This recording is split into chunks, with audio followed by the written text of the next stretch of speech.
বাড়িয়েছেন মদ্রিচের কাছে, মদ্রিচ বল হারিয়ে আরে ফেলার ওরা চেষ্টা করছেন। পেনাল্টির জন্য ওয়েট করতেছে যে পাটাকে একটু আরাম দিচ্ছে, কিন্তু পেনাল্টি যে পাবে না এটা বুঝতে পারতেছে না এখনো। এটা ভুল হয়েছে। এই যে ইয়া ভিড়ে বল পাস দেওয়ার দরকার নেই, গ্যাপে বল পাস দাও। ব্রোজোভিচ সামনের দিকে আগাচ্ছেন, বাড়িয়েছেন পেরিসিচের কাছে, ওসারিচ আবারও পেরিসিচের কাছে, কিন্তু না, ডি বক্সের ধারে কাছে গেলে ক্রোয়েশিয়ার কি যদি একটা হয়, তারা বল হারায় ফেলে। আবারও পায়ে পেয়েছেন বল, কিন্তু কতক্ষণ রাখতে পারেন সেটাই প্রশ্ন। আসলে ওপেন প্লেতে গোল করাটা তাদের জন্য কঠিন, যদি তারা ক্রসে গোলটা বেশি করতে পছন্দ করে। এই মুহূর্তে আক্রমণে আর্জেন্টিনা, লম্বা করে বাড়ানো বল, এই মুহূর্তে লিওনেল মেসি, LM10 লং রেঞ্জে, বাট গোলকিপার তিনি কিন্তু এক্স্যাক্টলি প্রস্তুত ছিলেন।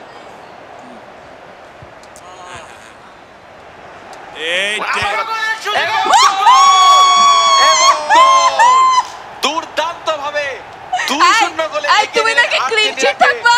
মার্টিনেজ, লাউতারো মার্টিনেজ মেইন গেমে গোল করতে পারুক আর না পারুক, আমাদের গেমারু ভাইরা কিন্তু তাকে দিয়ে ঠিকই গোল করাচ্ছেন। চমৎকার গোল করিয়ে ফেলেছেন, কি দুর্দান্ত ভাবে। এবং এটা কিন্তু প্রথম গোলটা থেকে আরো বেশি দুর্দান্ত একটি গোল ছিল, কারণ সামনে ডিফেন্ডারও ছিল, গোলকিপারও ছিল, তাদেরকে ভেদ করে একটি লক্ষ্য বরাবর একটা চমৎকার শটে গোল করেছেন। ফার পোস্টে এই ধরনের শট না কিন্তু এতটা সহজ না। ইরফান একটা গোল দিতে দিব তোমাকে, বেশি মন খারাপ হচ্ছে, একটা গোল দিতে দিব।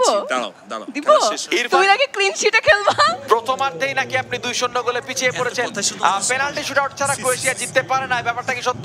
ওইদিকে পেরিসিচ কিন্তু ইনজুর্ড হয়ে গিয়েছেন, যতটুকু সম্ভাবনা ছিল ক্রোয়েশিয়ার তাও কিন্তু বেশ ম্লান হয়ে আসবে যদি পেরিসিচকে এই মুহূর্তে সাবস্টিটিউট করতে হয়। এক্স্যাক্টলি, পেরিসিচ তিনি কিন্তু দলের অন্যতম একটা ভাইটাল ফুটবলার। ক্রোয়েশিয়া তারা তাদের ব্যাকলাইনটাকে ঠিক রেখেই আসলে আক্রমণে যাওয়ার চেষ্টা করে এবং অপোনেন্টের অ্যাটাকগুলোকে নষ্ট করতে তারা পছন্দ করে, স্পিডটাকে স্লো করে দেয় মাঝ মাঠে, এবং স্পেশালি ব্রোজোভিচকে সেটার জন্য আলাদা করে ক্রেডিট দিতে হবে।